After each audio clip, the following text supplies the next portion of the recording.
It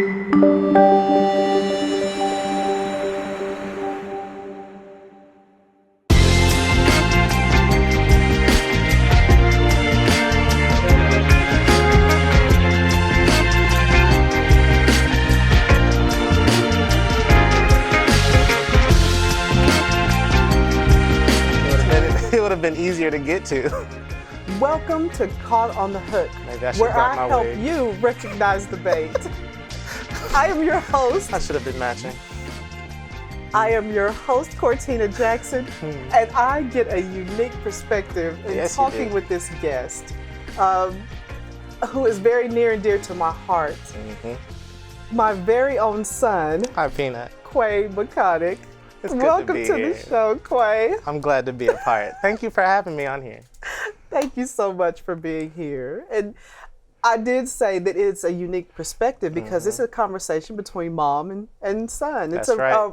It's a rare look at a conversation because me and you have been through a lot. Yes, we have.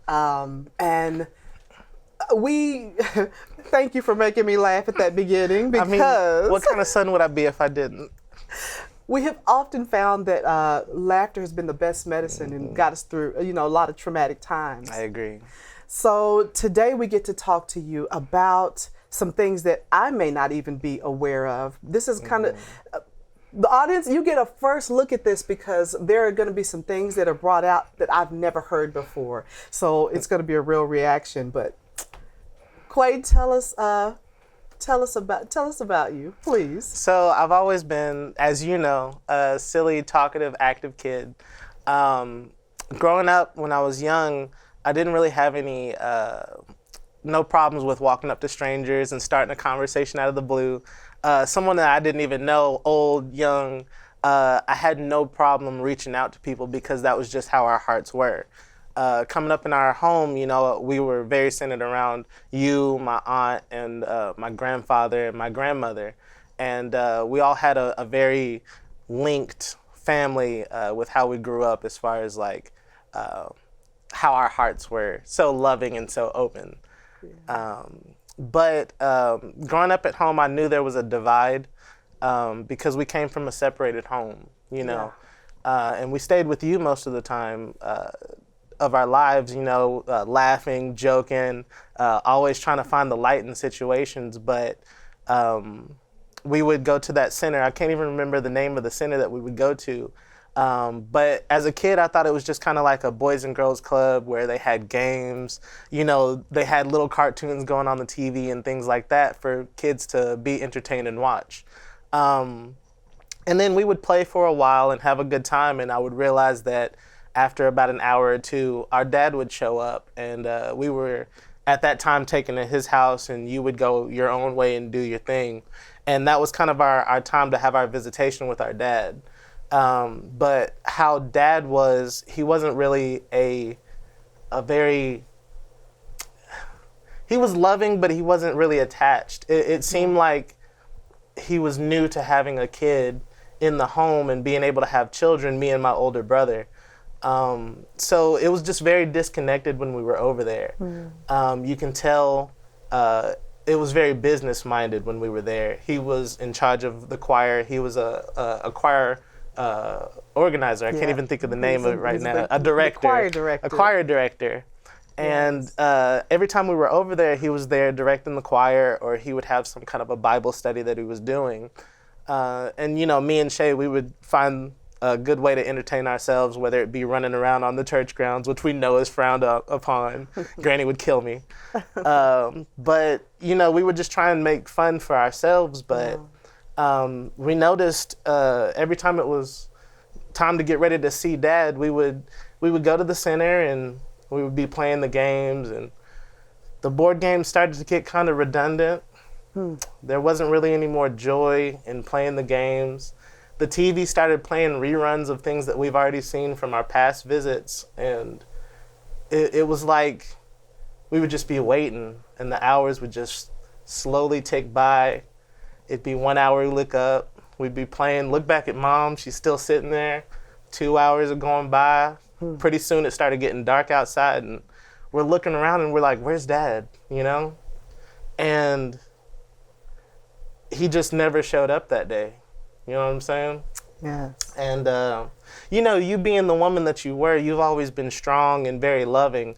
You would take us out of that situation, and we would go to Toys R Us when it was still a thing. Yeah. We would go play in the park, and you would get us something to eat and kind of mask over what was really going on. And what was truly going on is that's when we realized that we were no longer his first priority. We were no longer the first pick. Wow. And it took me a while getting older to see that how it was affecting me throughout life, not having that father there, and that he took a backseat option for me and my brother's life. Yeah. It left abandonment issues that I still deal with today. Abandonment issues, and was it my fault? Something that I did that maybe could have caused him to maybe run away, or maybe he didn't see the value in what we were bringing. You know, maybe he just saw us as a task or just another to-do list kind of item.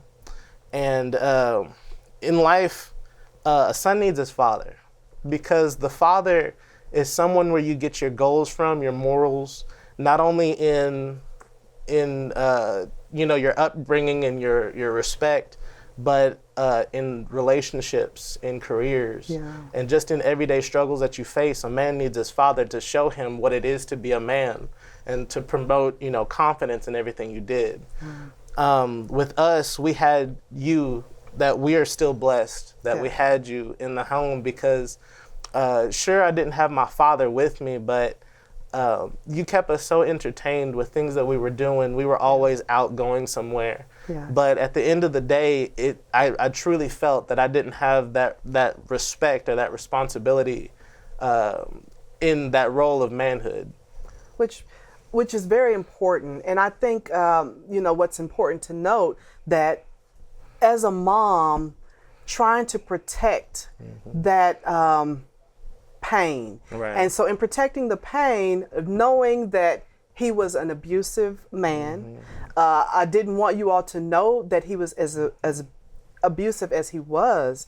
And then slowly we begin to see him fade out of the picture until he was no longer there.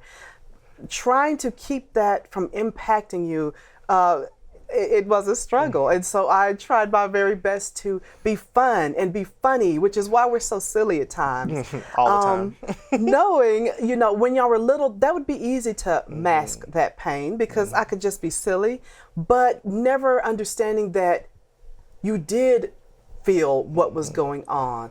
I just thought I was doing such a wonderful job at covering it and being so fun and so funny. And we're going over here so that you probably wouldn't understand, where's dad? Right. And maybe not ask, or just say he's busy. But, you know, knowing that I was trying to protect you at the same time and keep it light and keep it funny. And so that's very good that you bring this out about abandonment, because that's what this is about. The absentee father and the effect that it has on young men, and especially young men in abusive situations. Right. You know, I want to know how that affected you as well, mentally, physically, you know, spiritually. When we come back from the break, we're gonna talk more about that, because I think it's very important for young men in the same shoes to understand the impact of absentee father when the father leaves the home or is not involved. Hold that thought. We're going to come right back and pick right up on that.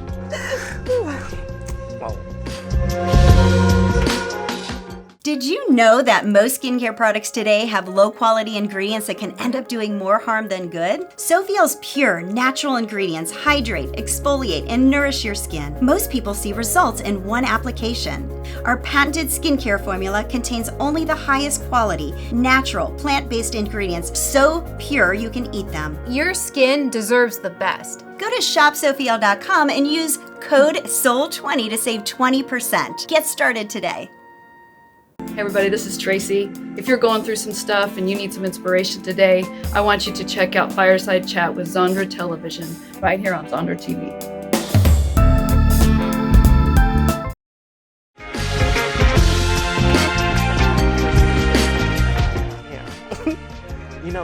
We're back. I am back with my very own son as we're talking about the absentee father and the impact it has. And so when we left off, we were talking about how that did impact your life with your father. That we talked about was an abusive man, though I didn't know at that time if you knew it or not with him. So please, let's pick up there. So as far as the abuse, I feel like it was something that my brain kind of blocked out, or that I'm too young to even remember. More of which I just remember the feelings that it gave me. With my abandonment issues, with him choosing us as last, that kind of stuck with me in life, to where even in friendships, it kind of hurts me when I do my all for somebody and I go to try and be loving, trying to overtake from what I was dealt with in life, trying to be better than what he was. I find myself thinking back on that choice that he made to leave us, and I feel anybody that does that, it's a big flag to me, because it hurts me in my soul deeply. Like, for anybody that can choose to put their family on the back burner, anybody that can deliberately choose to ignore their kid when they're longing for those relationships and longing for that closeness of a father, and it's just gone.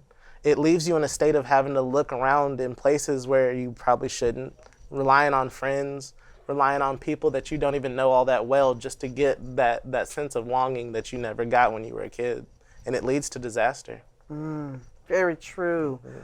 You know, I realized that you all did have a void. And I think when you were younger, you expressed, I wish I had a dad so that we could join the Boy Scouts. At that time, y'all wanted to be in the Boy Scouts. And you were like, well, Mom, in order to be a Boy Scout, you have to have a dad. You got somebody that cares. And so, right, I thought, let me fill the void and let me find a relationship. I was kind of settled just raising you guys myself as a single mom, and I was okay with that. But when you all said that to me, I realized that there was something missing, and yes, you needed a father.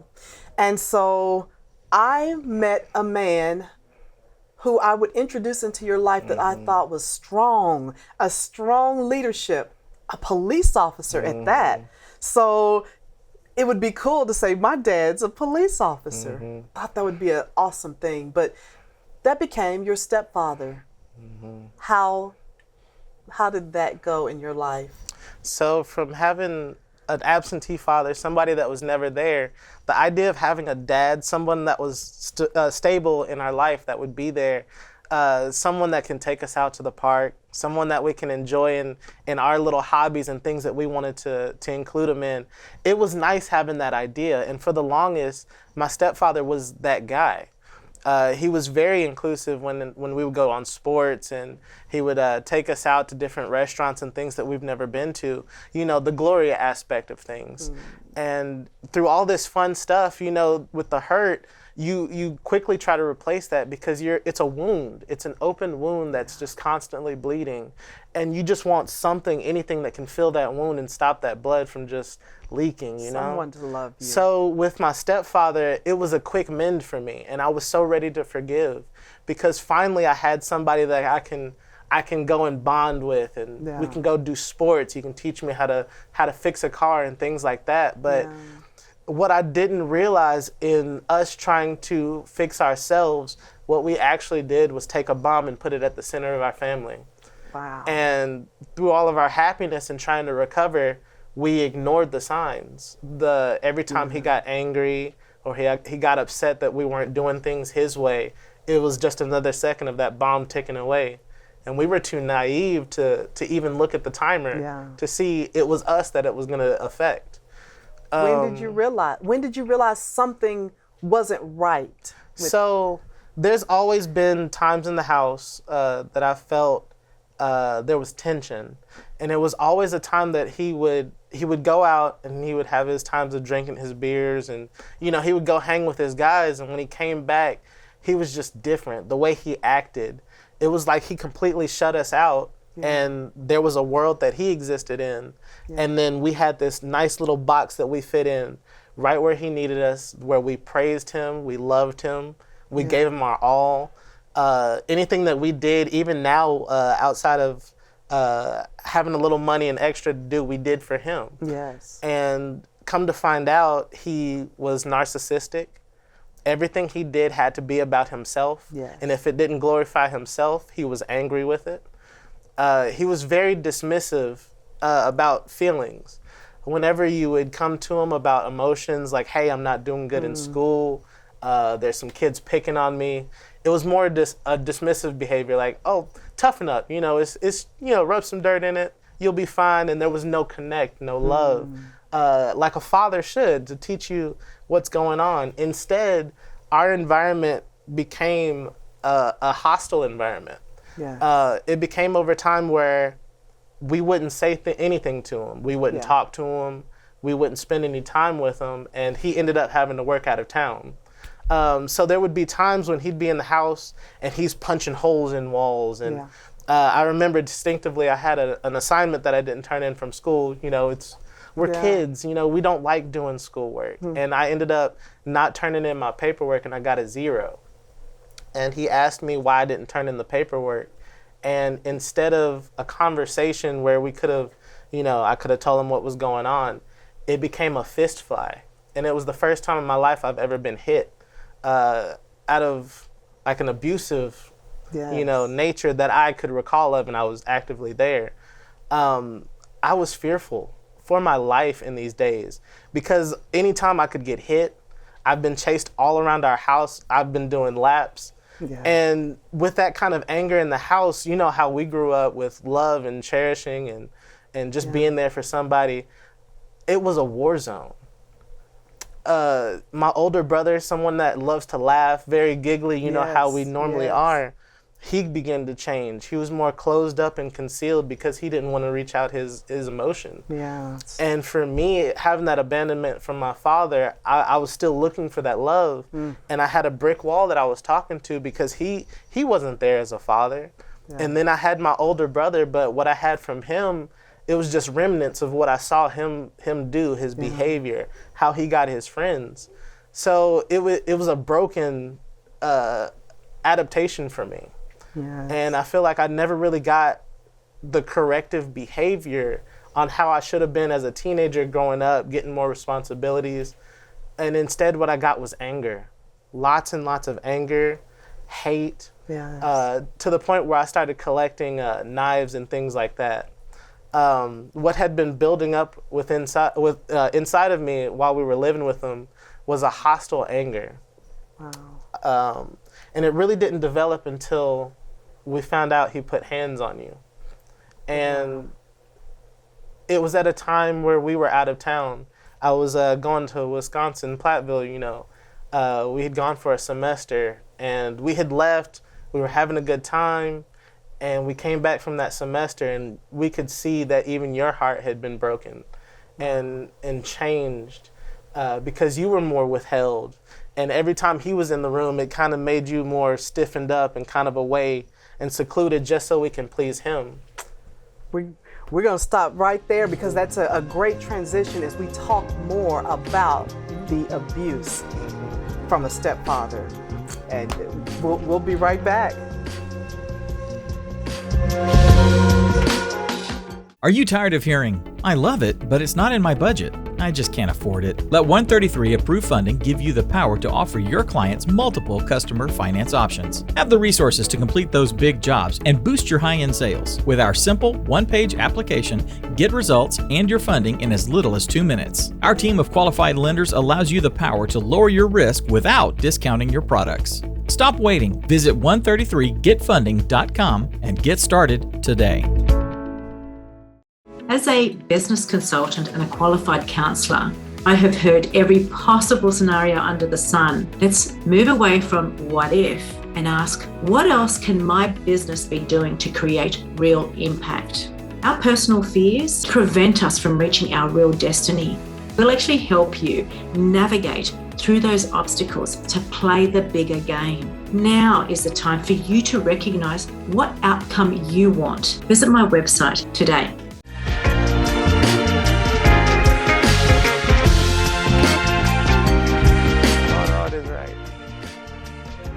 welcome back. Thank you all for joining us. We're here talking to my son, Quay McConic, and we left off on if you realized, when you realized I was being abused. The thing about it, before you even get to that, I always thought, even with the first marriage and the second one, I've always had a sense of humor, no matter what I've gone through, and I've gone through a lot of stuff that I thought you guys didn't know. And so when it came to being abused, by then, I thought I was so good at it. I always tell people I wore a mask, what I call the clown mask, because I'm always smiling. I'm always happy, always upbeat. That never stopped, even in the abuse. I don't know if you guys remember that I would always be silly, always with y'all, to try to make you laugh. And I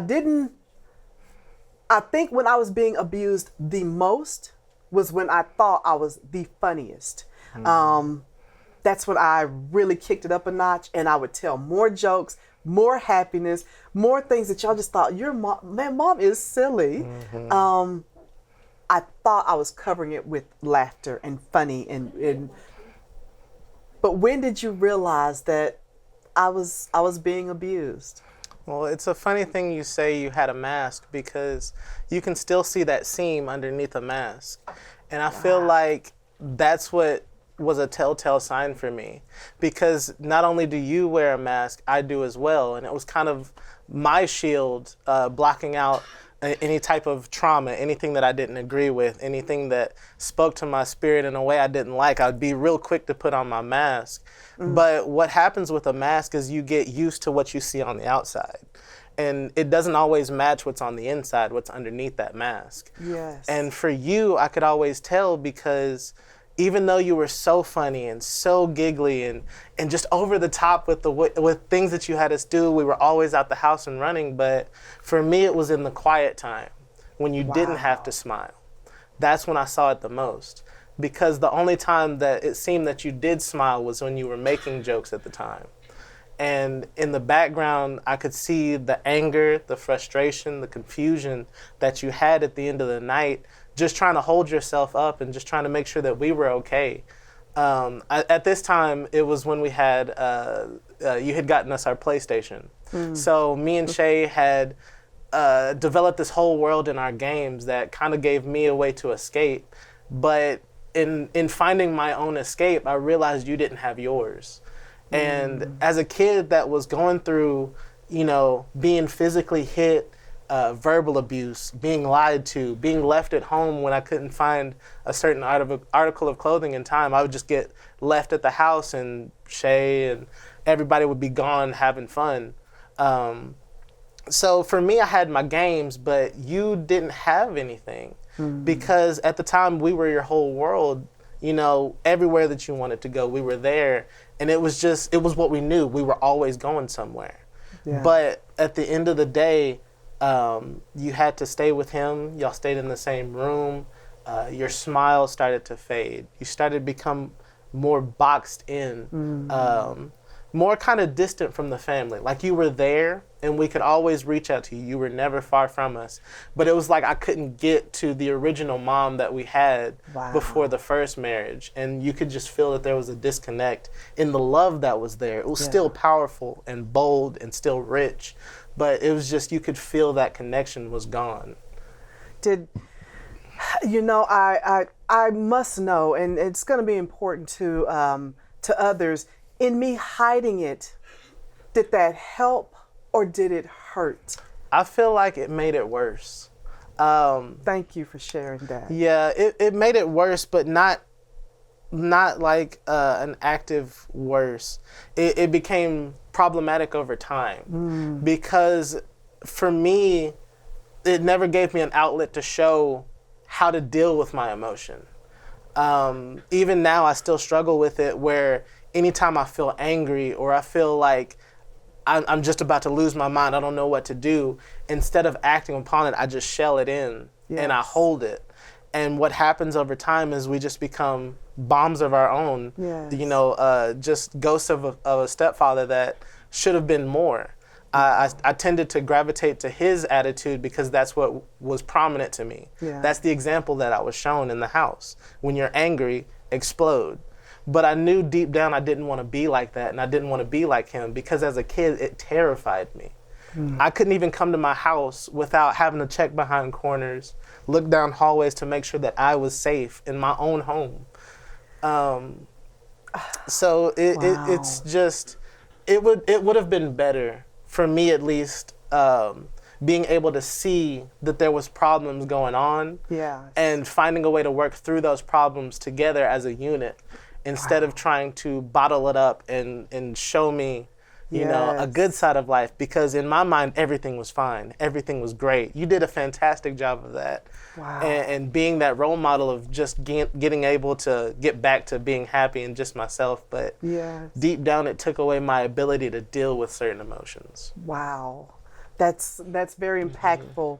And, you know, before moving on, I don't think I've ever told you in my life how I am so sorry.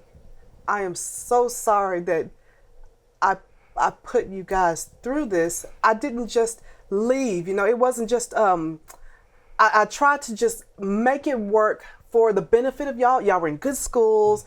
He was, because like you said, he was a narcissist. He was buying you things that you needed that I couldn't afford. And so instead of him abusing you guys, I took it. I took the brunt of it so that I thought y'all could have a good life. And I just thought I'll deal with this, you know, until we're able to leave or until I can get in a better situation. I'll just stay put and I'll just make it fun and make it nice for them so that they don't know, not realizing how it would impact your manhood, not realizing that you really did become a mini me. Everything that I do to mask things, I taught you directly how to mask instead of how to deal with pain.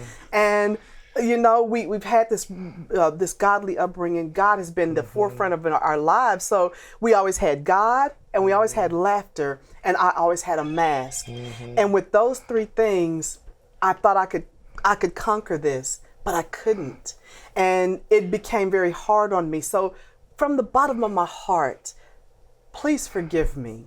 Please forgive me for doing that to you and your brother.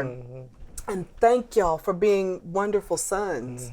Y'all were fantastic. Y'all are fantastic children, and you really are my world. Everything I do, even doing this talk show, is for my children so that they could see their mom made it. Their mom did something. I do it for you guys. There's not enough time in this show. And so I'm asking you, would you please join me we want to do a 2-part series. I have no other option.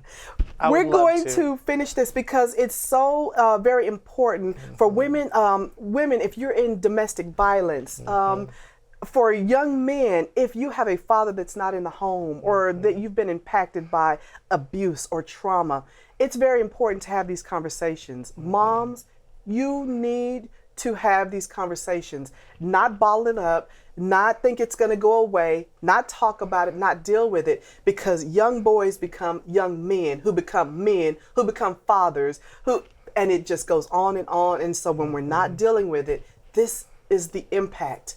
I'm very blessed that we've had a godly life and we were able to, you know, transition on and move on to wonderful things. I agree.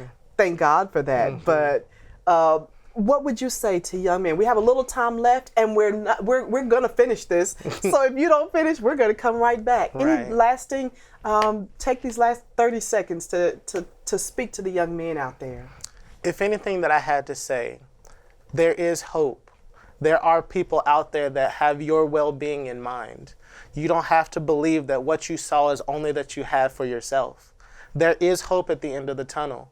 You just have to stay true to yourself, stay faithful, really faithful. Believe in what God has purposed for you, because that ultimately is going to be the healing that your soul needs that nobody could ever get to except for the Heavenly Father. That's all I have. Y'all, cut that line and be free.